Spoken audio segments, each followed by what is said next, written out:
Hello everybody, my name is Matt and welcome to another Flaming Dice Reviews video. Today we're going to be taking a look at Five Tribes by Bruno Cathala and Days of Wonder. Now Five Tribes, as you probably know, was recently featured on an episode of Tabletop, and that is an absolutely wonderful video. If you haven't seen it, you should definitely check it out.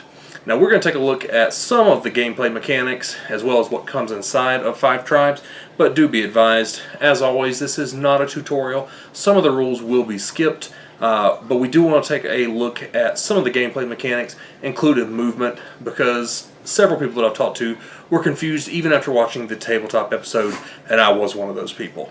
So let's go ahead and open up Five Tribes, see what all comes inside of it, and then we'll meet you back here for my final thoughts. See you soon.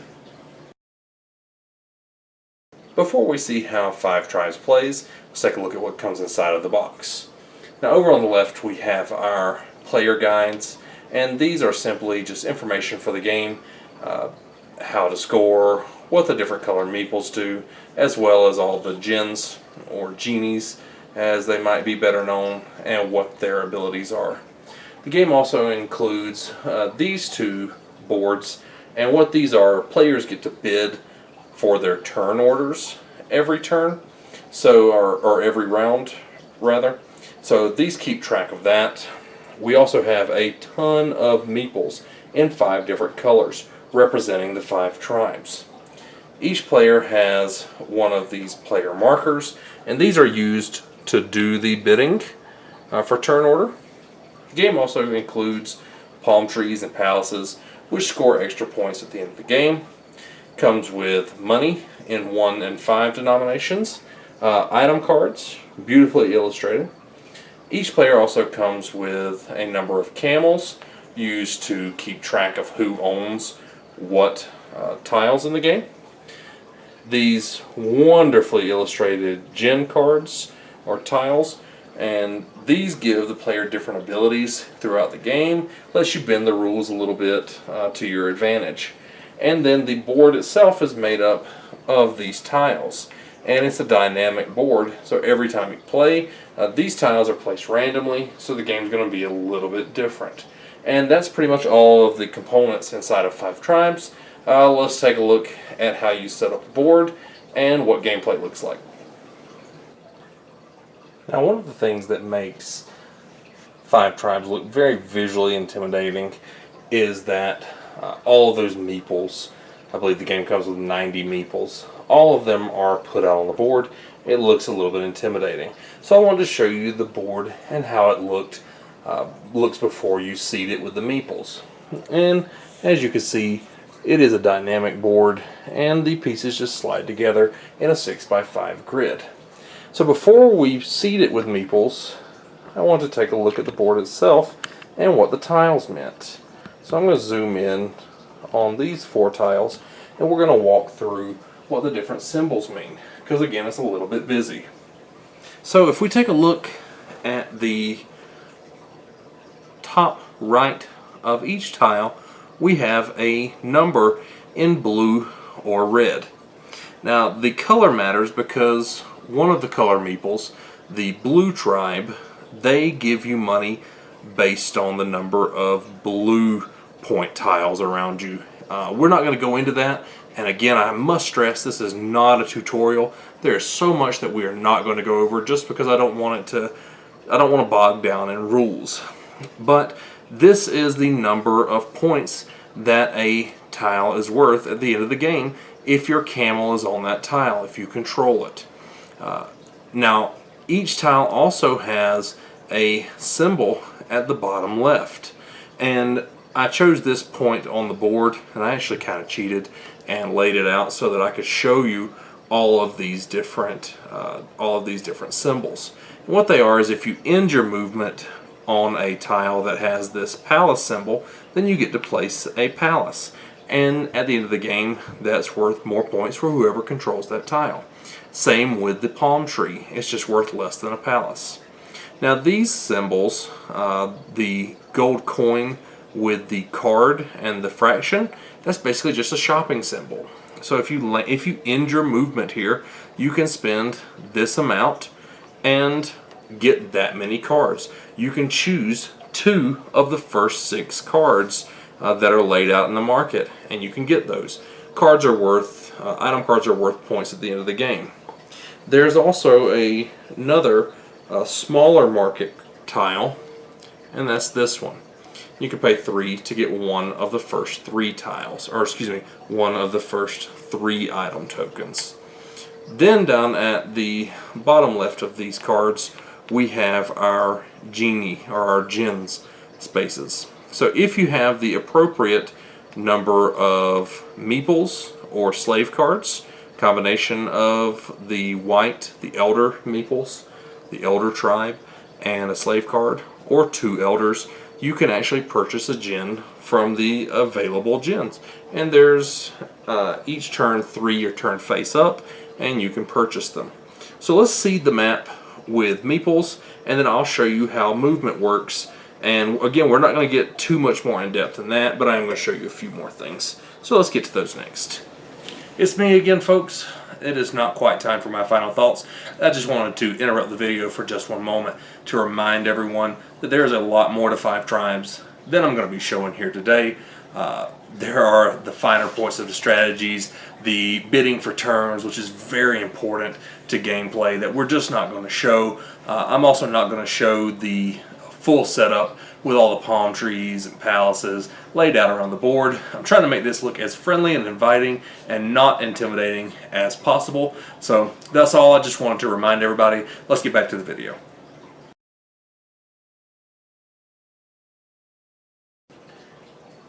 Now we can see that the entire board has been seeded with the meeples.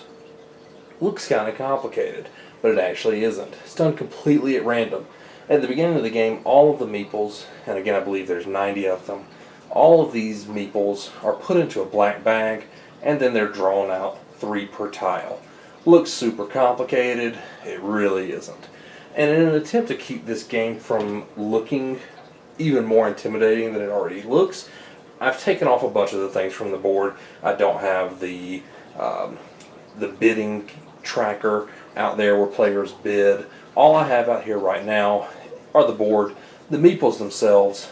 Up here at the top right, I have the 3 available gens, and then I have the item cards here, because I'm going to show you how those work. Now I'm going to zoom in on the board, and we're going to see a little bit of how the game plays and how movement works. So I'm going to get kind of close here to the center and try and show how a player takes a turn. So on your turn, you can actually choose any tile that you like, and you pick up all of the meeples from that tile. You then drop the meeples that you just picked up in a path. I'm going to show you how that works. Hopefully we can see this. I'm going to start at this tile and pick up a blue, green, and white meeple. I get to choose how I drop them. So I'm going to drop a green meeple here, I'm going to drop a blue one here, and then a white one here. Now whenever you end your movement, a couple of things happen. You get to choose the color of meeples that you ended with. So I ended with white. I get to take these 2 white guys. Now these are elders, and they're used for purchasing gens.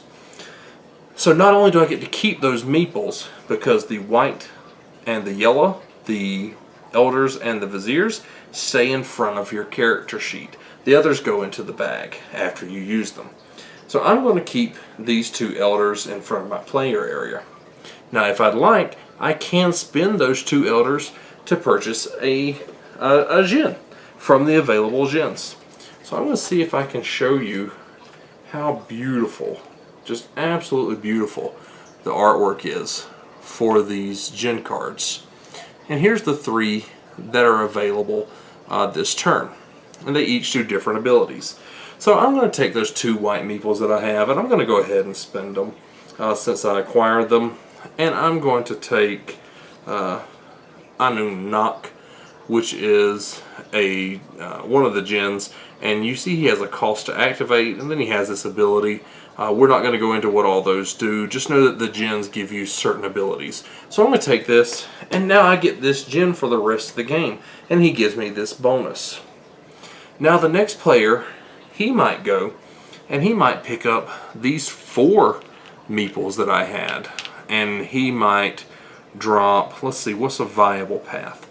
Because the way it works is you have to drop off, or you have to end your movement where the colors match. So if you pick up, or if you have a blue meeple as your last meeple in your hand, you have to drop him off on a space where he knows another blue meeple.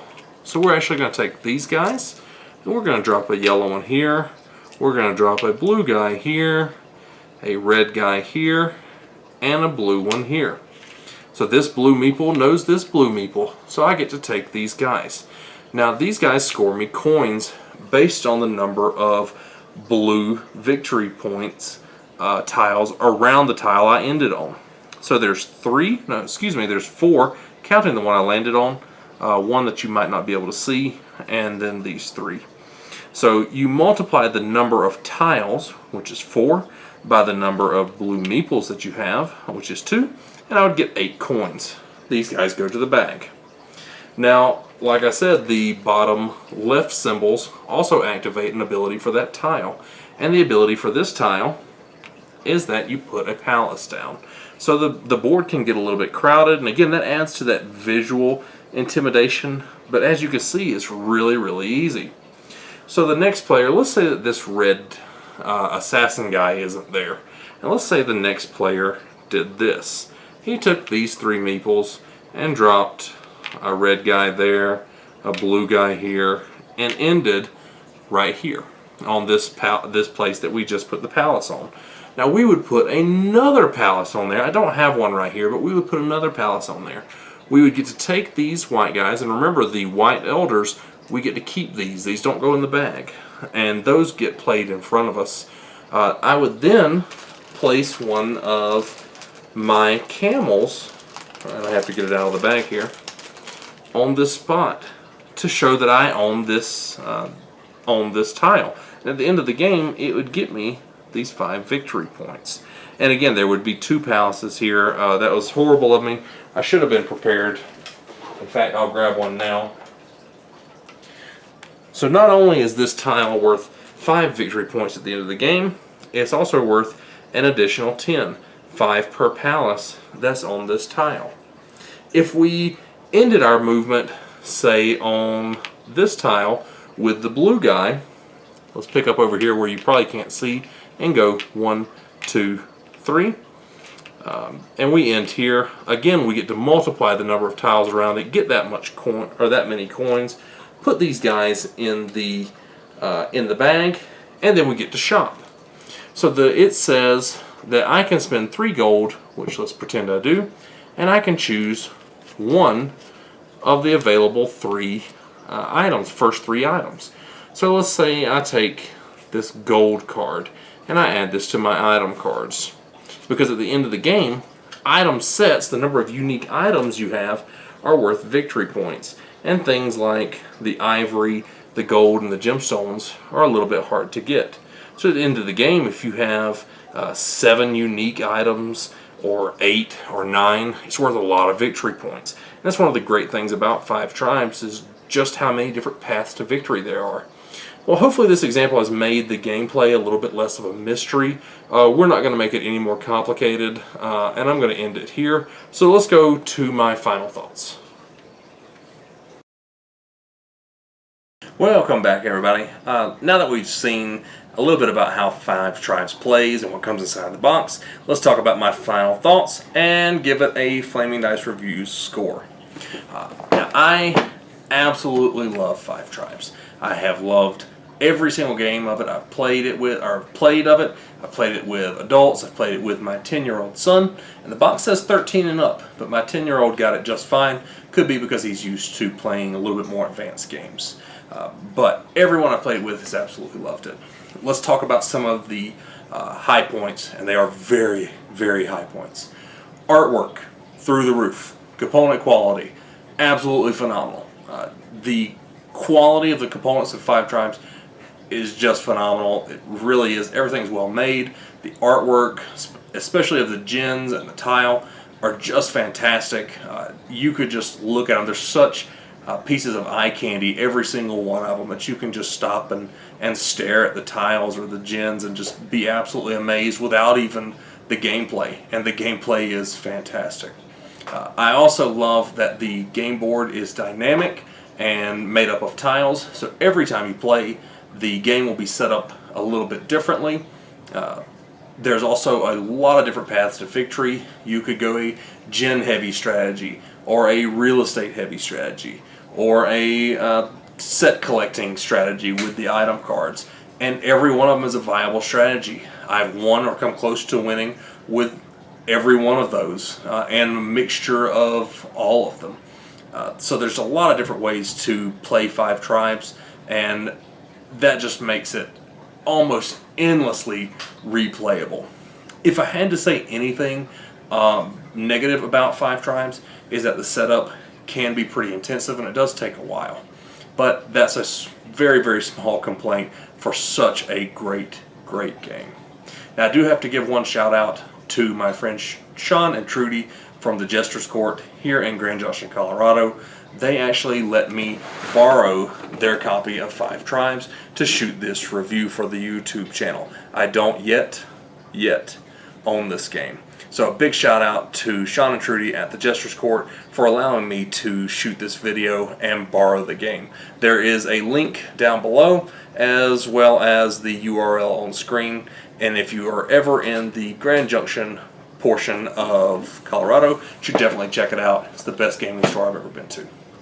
Now, I ran 5 Tribes through the Flaming Dice Review scoring system, which scores a game based on 8 categories, including component quality, artwork, replayability, fun, 8 different categories, and 5 Tribes got a 92 out of 100, which is enough to get a Flaming Dice Review's Editor's Choice score.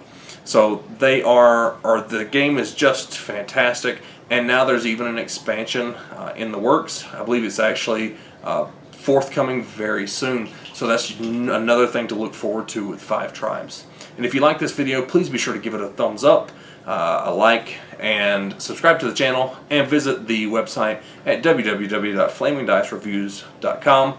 I sure hope to see you there, and thank you very much for watching. I'll see you next time. Bye-bye.